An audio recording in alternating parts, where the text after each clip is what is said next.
After the end of World War II, the world was split into two, East and West.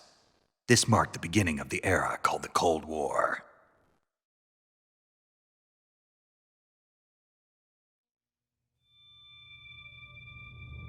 Jack, I've got some important news.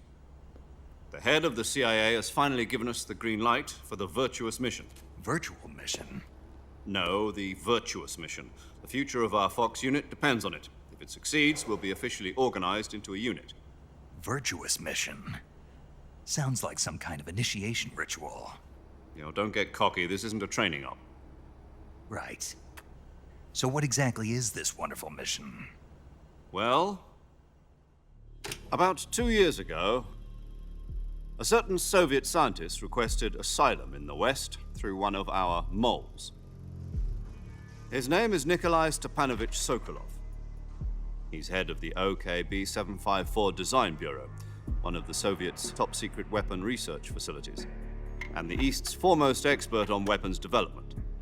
Sokolov? Isn't he that famous rocket scientist? The very same. On April the 12th, 1961, the Soviets achieved the first manned spaceflight in history. The Earth was blue, but there was no God. Well spoken. The rocket that carried Yuri Gagarin to orbit was the A-1, known as the Vostok rocket. Sokolov is said to be the man most responsible for the multi-engine cluster used in that rocket. After Gagarin's flight, Sokolov left rocket development to become the head of the newly established Design Bureau. From a lowly technician to head of a design bureau, that's quite a success story, so why'd he want to defect? It seems he'd become afraid of his own creations. Afraid? Call it a crisis of conscience. And for that, he left his country and his family behind and went over the fence? Not exactly. One of his conditions was that his family was also to be taken safely to the West. We used a mole to get the family out first and succeeded in sneaking Sokolov over the Berlin Wall shortly afterwards. I was the one who conducted the operation. The security on the eastern side was still full of holes back then. Then what? We got Sokolov over in one piece, but the whole ordeal had left him exhausted, and we checked him into a hospital in West Berlin. It took him 2 weeks and more than 600 miles to get from the research facility in the Soviet Union to Berlin. He was in no condition to say anything coherent. And it was only a week later that we had something much bigger on our hands. The Cuban Missile Crisis. October the 16th, 1962, President Kennedy received word that the Soviets were in the process of deploying intermediate-range ballistic missiles in Cuba. The President demanded that the Soviets dismantle and remove the missiles. At the same time, he announced a naval blockade to prevent further missile shipments from reaching Cuba. But the Soviets didn't back down, instead placing their armed forces on secondary alert. Soviet transport ships carrying missiles continued on course towards Cuba. US and Soviet forces went on alert for an all-out nuclear war. Frantic negotiations were conducted through the UN's Emergency Security Council and unofficial channels to end the hair-trigger standoff. Finally, on October the 28th, the Soviet Union agreed to remove its missiles from Cuba, and so the world avoided a nuclear holocaust. But in order to get the Soviets to pull their missiles out, we had to make a deal. You mean the one where the US agreed to remove its IRBMs from Turkey? No. The Jupiter IRBMs deployed in Turkey were obsolete, and we were going to get rid of them anyway. They had no strategic value whatsoever to either the US or the Russians. The Turkey deal was a ruse, a cover story that was fed to the other intelligence agencies around the world. So what did the Russians really want? Sokolov. They wanted us to return Sokolov. You mean the Soviets pulled out of Cuba just to get their hands on Sokolov? That's right. What the hell was he working on? At the time, we had no idea. We were running out of time. It was either give up Sokolov or risk full-scale nuclear war. In the end, we had no choice. President Kennedy gave in to Khrushchev's demand. The next day, I got Sokolov out of the hospital, handing him over to agents on the eastern side. Sokolov kept on screaming, "Save me," until he disappeared from my sight. Then a month ago, we received some new information from one of our moles. About Sokolov? Yes. He was taken back to the research facility and forced to continue working on the weapon in question under KGB supervision.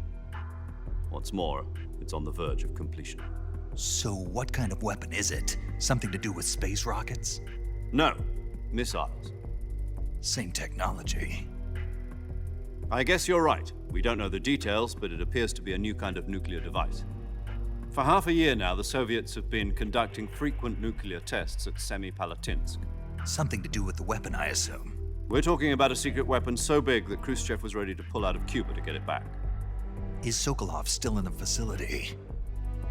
No, according to our intelligence, he's in Selinoyarsk, a place in the mountains about 3 miles to the west that's known as the Virgin Cliffs.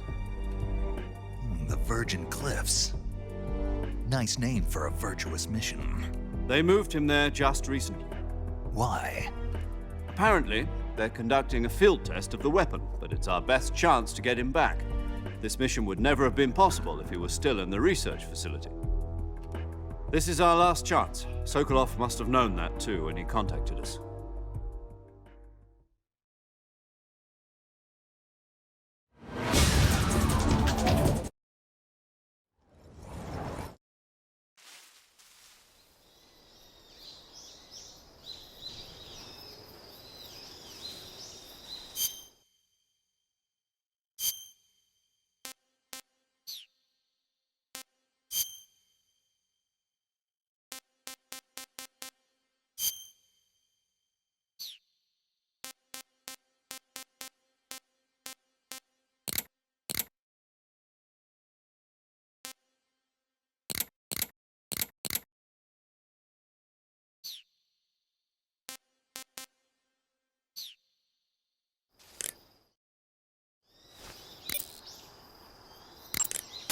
What's wrong? You were expecting something different?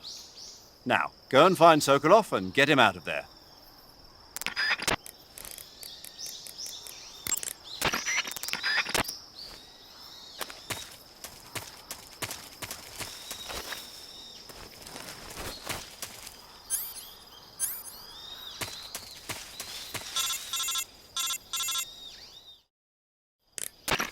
Do you copy?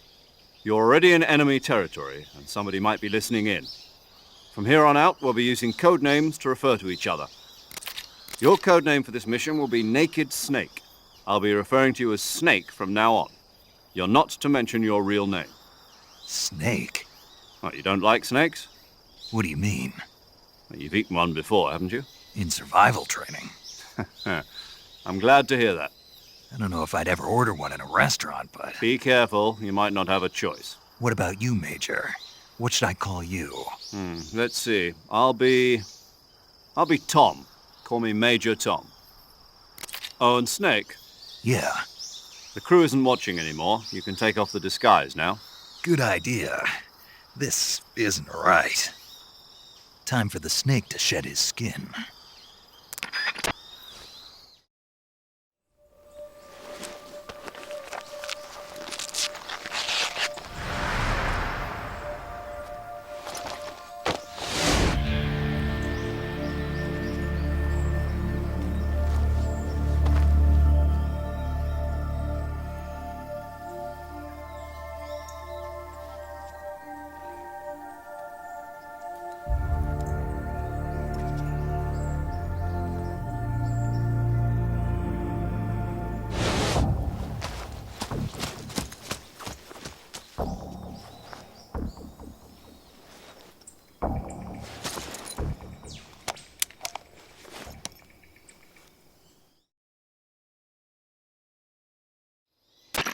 Can you hear me, Major Tom? This is Snake. Kept you waiting, huh? This will be a sneaking mission. You must not be seen by the enemy. You must leave no trace of your presence. Is that clear? This kind of infiltration is the Fox unit's speciality. In other words, weapons and equipment are procured on site. That goes for food as well. You're completely naked, just as your name implies. Great. Now I see why you asked me if I like snakes. I suppose calling me Snake was your idea of a joke, too. No, there's a good reason for that. I'll tell you later when the time is right. Gotcha. Getting back to the subject, How exactly am I supposed to feed myself? You've been issued a knife and a tranquilizer gun. Use them to hunt for food. You'll also find some medical supplies in your backpack. Yeah, about the backpack.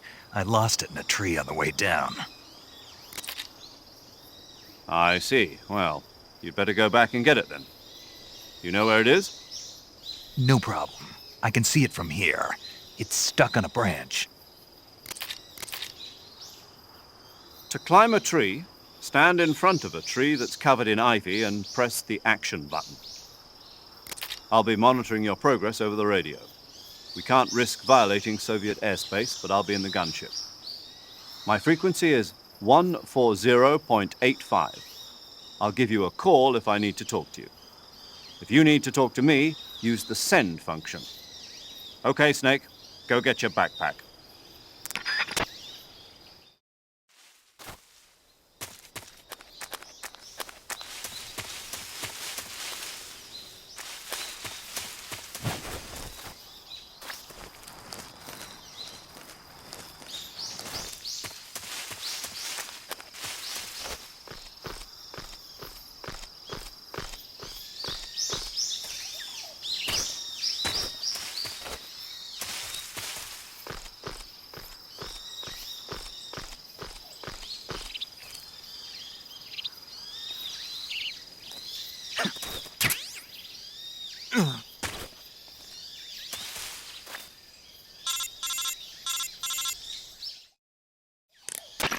I see you've retrieved your backpack, Snake.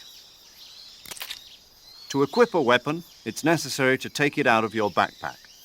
In the survival viewer, choose Weapon from the backpack.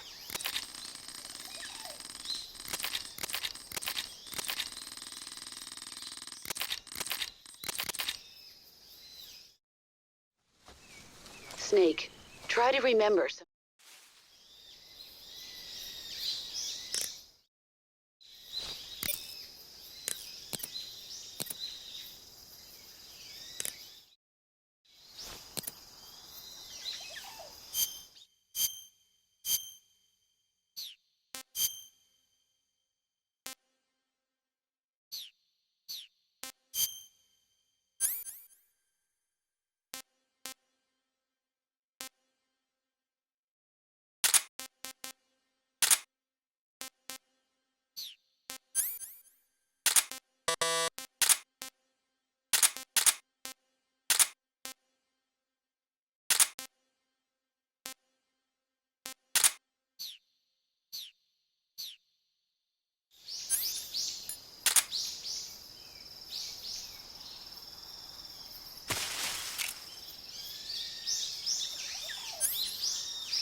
Sokolov should be at the... Snake, intelligence indicates that...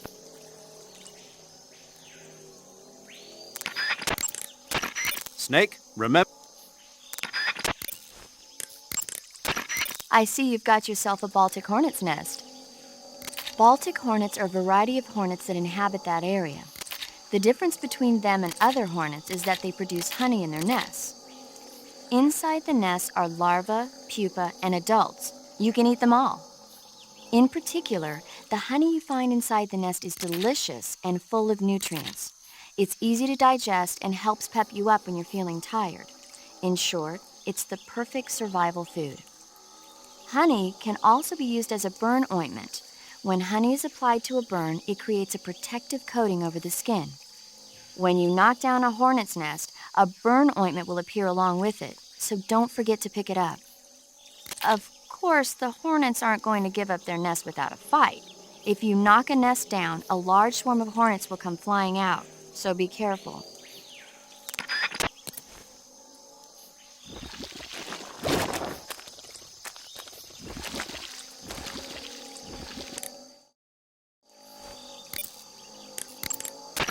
Snake, be careful of that swamp. What's dangerous about it? It's a bottomless swamp. A bottomless swamp? Yes. The mud in that swamp is highly viscous. It will stick to your body like tar. It will be impossible for you to swim. If you get swallowed by the bottomless swamp, you won't be able to escape on your own. Once you sink down to about head level, you'll be trapped for good. Make sure you get out before that happens. So, I have to make sure I don't sink too far. Got it. Snake, wait. There's more? Yes. What? Crocodiles. Crocodiles? Yes. Crocodiles. Like the reptile. That's correct. More accurately, they're Indian gavials. What are crocs doing deep in this forest? You'll have to ask Paramedic about that one. Paramedic? Yes. The Indian gavial is a crocodile that originally lived in freshwater regions in India and Nepal. Why are Indian crocodiles way out here? They're captive crocodiles that were brought here for research purposes but escaped and became wild again. Indian gavials are large creatures. Adult males grow to over 6 meters in length. You'll never catch one alive, even if you use the tranquilizer gun. Got it. So, how do they... Taste? Yes, I did look into that. You know what they always say. Tastes like chicken. Sounds delicious. But be careful when capturing an Indian gavial. Normally they're cowardly creatures, but the ones in the forest there are belligerent. Apparently they attack humans. What do you mean? They weren't the direct subject of any serious research, but some think they may have become violent as a side effect of the atomic research that was conducted nearby.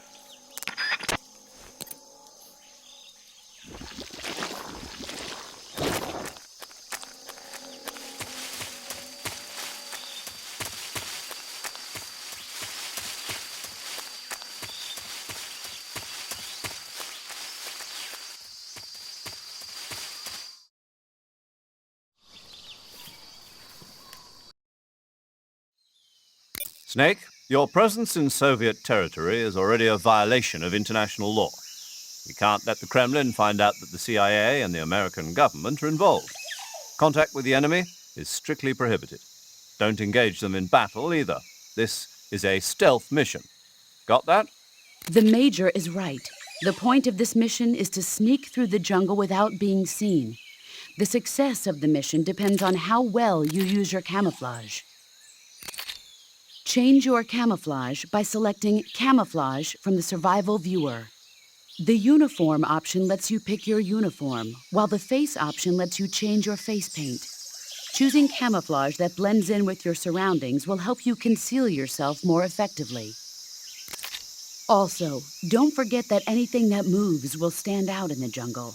If you just stand up and run around like an idiot, you're bound to be spotted. But if you crawl instead, you should be able to sneak by without being noticed.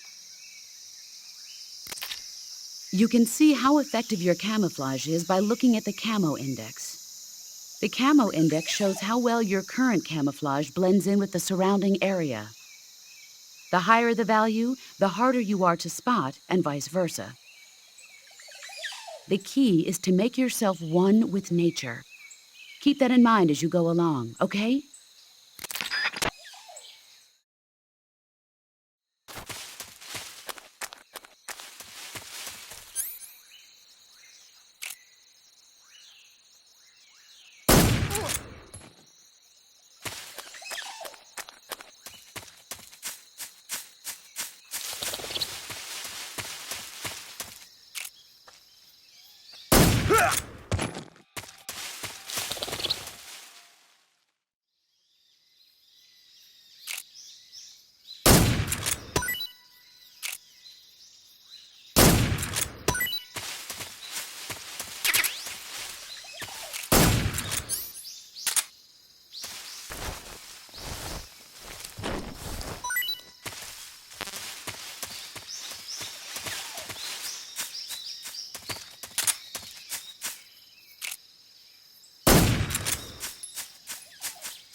Who's that?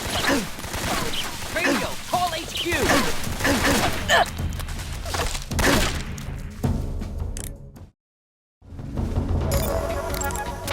Sokolov should be at the abandoned factory to...